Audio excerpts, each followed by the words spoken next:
biglang naging allergic si Lotlot de Leon sa bali-balitang breakup nina Paulo Avellino at ng anak niyang si Janine Gutierrez. Matapos ang ilang pagtatangka ni Lotlot de Leon, nalayasan ang media sa presko ng sinampahan nitong pelikula, ang When I Met You in Tokyo, nakalahok sa MMFF 2023. Na-corner din namin siya. Nako, wala akong alam dyan. Tawagan natin si Janine. Birong sagot ni Lotlot de Leon sa tanong ng press. Paliwanag ni Lotlot de Leon. Hindi siya nanghihimasok o nagtatanong sa mga kaganapan ng love life ng kanyang anak, partikular na kay Janine.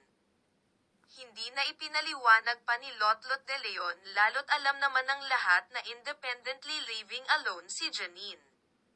Hindi sinagot ni Lotlot kung ipinakilala o nakilala niya si Paulo Avellino.